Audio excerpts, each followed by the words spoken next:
আচ্ছা, বাংলাদেশকে কি কখনো ভারত দখল করতে পারবে? তো এই ঘটনাটা বলার আগে আপনাদের ছোট্ট একটা ইতিহাস শোনাই, সেটা হলো হায়দ্রাবাদের ইতিহাস। আপনাদের বলে রাখি, হায়দ্রাবাদের একজন শাসক ছিলেন, তিনি একজন মুসলিম। আর অবশ্যই বুঝতেই পারতেছেন যে সেটা অবশ্যই মুসলিম সংখ্যাগরিষ্ঠ ছিল, যার কারণে তিনি কিন্তু শাসক ছিলেন। তার আগে আপনাদের বলে রাখি, হায়দ্রাবাদ কিন্তু প্রথমত যুক্ত ছিলেন পাকিস্তানের সাথে। তার পরবর্তীতে তারা যখন সব দেশ আলাদা হওয়ার কথাবার্তা ওঠে, ঠিক সেই মুহূর্তে হায়দ্রাবাদ সিদ্ধান্ত নেয় যে তারা নিজস্ব একটি স্টেট তৈরি করবে এবং তারা সেই দেশটার প্রতিনিধি করবে। তারা নিজস্ব একটি দেশ তৈরি করেন এবং তাদের নিজস্ব সুরক্ষার জন্য সেনাবাহিনী তৈরি করেন এবং তাদের এম্বাসি তৈরি করেন এবং বিদেশিদের সাথে সংযোগের জন্য যে যে রাষ্ট্রদূত, সেটাও তারা প্রতিনিধি করেন।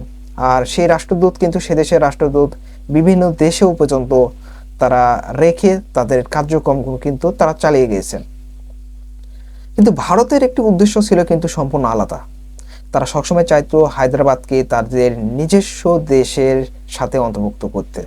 তো সেটা মোটে অতটা সহজ ছিল না, কারণ সে মুহূর্তে তারা কোনোভাবেই হায়দ্রাবাদকে দখল করতে পারছিল না। এর অন্যতম কারণ হলো, যেহেতু সেই সময় বিদেশিদের সাথে তাদের লেনদেন ছিল এবং ভালো একটি সম্পর্ক ছিল, যে কারণে যে প্রশ্নগুলো উঠবে তো সেগুলোর উত্তর দিতে চাইছিল না বা দিতে পারবে না বলে তারা সেই মুহূর্তে ভারত কিন্তু কখনোই হায়দ্রাবাদকে দখল করে নাই। কিন্তু তার প্রেক্ষিতে হঠাৎ করে একসময় উত্তেজনা জাগে এবং সেই উত্তেজনা ঠান্ডা হওয়ার পর তারা একটি শান্তি চুক্তি করে।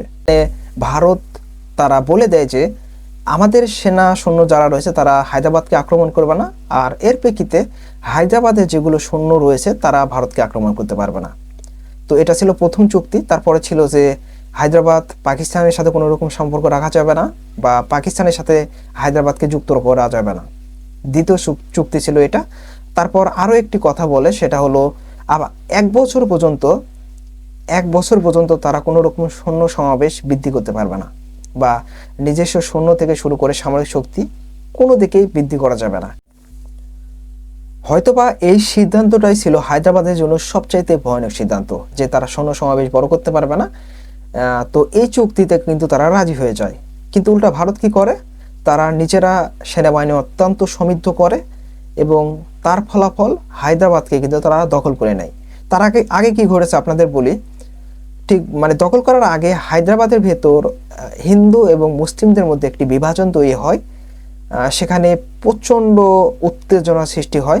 তার পরবর্তীতে সংখ্যালঘুদের সুরক্ষার কথা সুরক্ষার দোহাই দিয়ে তারা হায়দ্রাবাদকে দখল করে। সংখ্যালঘু যে ঘটনাটা তারা হয়তোবা তারাই ঘটিয়েছিল, এরকমও কথাবার্তা বলা হচ্ছে সোশ্যাল মিডিয়াতে। তো এই ছিল হায়দ্রাবাদের ইতিহাস।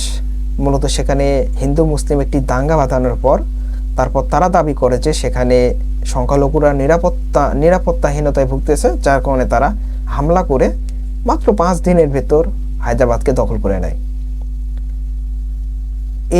এখন আপনাদের একটা কথা বলি, আপনারা তো এখন হায়দ্রাবাদের গল্প শুনলেন, হয়তো এই গল্পটা শোনার পর আপনারা বাংলাদেশের সাথে অনেক কিছুই মিল পাচ্ছেন। বিশেষ করে বাংলাদেশের এই যে বিগত 16 বছর পর্যন্ত যেভাবে বাংলাদেশের সেনাবাহিনী ডেভেলপ করার কথা ছিল, সেটা কিন্তু এই মুহূর্তে হয় নাই। তাছাড়াও বাংলাদেশ কিন্তু উন্নত অস্ত্র যেগুলো আছে সেগুলো কিন্তু হাসিনার আমলে সেগুলো কিন্তু তারা কোনোভাবে তৈরি করতে পারে নাই। আপনারা খেয়াল করবেন যে এখানে অনেকটা কপি পেস্টের মতো বাংলাদেশের ইতিহাস। এবং এই মুহূর্তে আমরা দেখতে পাচ্ছি যে ভারত কিন্তু চেষ্টা করতেছে বাংলাদেশের সংখ্যালঘু এবং মুসলিমদের মধ্যে একটি দাঙ্গা তৈরি করার জন্য, এবং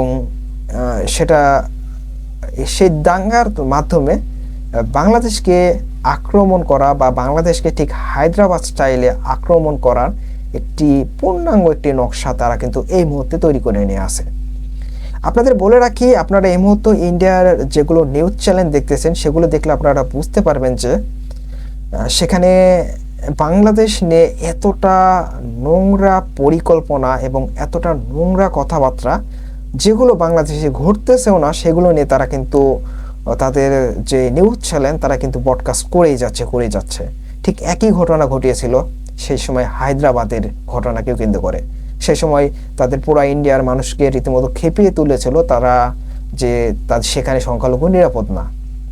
ঠিক একইভাবে এই মুহূর্তে আপনারা দেখতে পাচ্ছেন যে বাংলাদেশেও ঠিক একই ঘটনা ঠিক একই রকমভাবেও কিন্তু মিথ্যা নিউজ দিয়ে তারা তাদের জনগণকে রীতিমতো খেপিয়ে তুলেছেন, যার ফলাফল আপনারা দেখতে পাচ্ছেন যে বাংলাদেশের যেই রাষ্ট্রদূত বা যেই অফিসগুলো রয়েছে ইন্ডিয়াতে, সেগুলো কিন্তু ভেঙে চুরে একদম শেষ করে ফেলা হয়েছে, একদম মাটির সাথে একদম মিশিয়ে দেওয়া হয়েছে।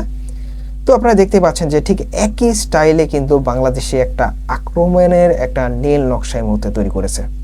তো বুঝতেই পারতেছেন যে কিভাবে হায়দ্রাবাদকে তারা দখল করেছে, ঠিক একই গেম খেলতেছে কিন্তু বাংলাদেশকেও নিয়ে। আশা করি এতক্ষণে বুঝে গেছেন যে আসলে হায়দ্রাবাদ এবং বাংলাদেশের যে ঘটনা এই মুহূর্তে ঘটতেছে সেটা মূলত একটি কপি পেস্ট ঘটনা। ঠিক একই স্টাইলে আর কি বাংলাদেশকেও একটা আক্রমণের চেষ্টা করতেছে এই মুহূর্তে ভারত, যাতে করে বাংলাদেশকেও তাদের অংশ করতে পারে। এতে করে আপনাদের বলে রাখি, তাদের যাতায়াত সুবিধা সহ এবং বাংলাদেশে মানে তাদের ক্ষমতা আর কি একদম চিরস্থায়ী করার জন্য আর কি উঠে পড়ে লেগেছে এই মুহূর্তে। তবে আপনাদের একটি আশার বাণী দিই যে সেটা বাংলাদেশের কিন্তু সৈন্য সমাবেশ মোটেও কম নাই। যতটা হয়তো বা ভারতের তুলনায় আমরা যতটা ভাবতেছি আসলে ততটা আমাদের সৈন্য সমাবেশ কম না। আর হায়দ্রাবাদে সেই সময় অতটা সৈন্যও ছিল না। আর বাংলাদেশ এই মুহূর্তে অনেকটাই সৈন্য সমাবেশ অনেকটা ডেভেলপ করেছে, কিন্তু যেভাবে বিগত 16 বছর যেভাবে ডেভেলপ করার প্রয়োজন ছিল সেভাবে কিন্তু হয় নাই, বা হাসিনা কিন্তু সেটা করতে দেয় নাই। হয়তো বা এটা ভারতের স্বার্থে, বা এর আগেও আমরা জেনেছি যে মূলত ভারতের মন রক্ষা করার জন্যই আর কি রীতিমতো হাসিনা কিন্তু এই ধরনের সিদ্ধান্ত থেকে মানে দূরে সরে রেখেছেন, যে বাংলাদেশের সেনাবাহিনী থেকে শুরু করে বাংলাদেশকে কোনো রকম সেভাবে ডেভেলপ করতে দেওয়া হয় নাই। এখনো যে সৈন্য সমাবেশ বাংলাদেশে রয়েছে, যদি বাংলাদেশকে ভারত আক্রমণ করতে চায়, বিশেষ করে বাংলাদেশের জনগণ যে ভারত বিরোধী যে মনোভাব যেভাবে রয়েছে, তো এটার কারণে ভারতের অতটাও সোজা হবে না বাংলাদেশকে দখল করার। কারণ এতে হিতারও বিপরীত হবে। বিশেষ করে আপনারা জানবেন যে চিকেন লেগ আর অনেক কিছুই রয়েছে, তো এগুলো আরও হিতার বিপরীত ঘটবে। তবে এটা যে বাংলাদেশকে দখল করা তাদের অতটাও সোজা হবে না। দেখা হচ্ছে পরে কোনো ভিডিওতে। আল্লাহ হাফেজ।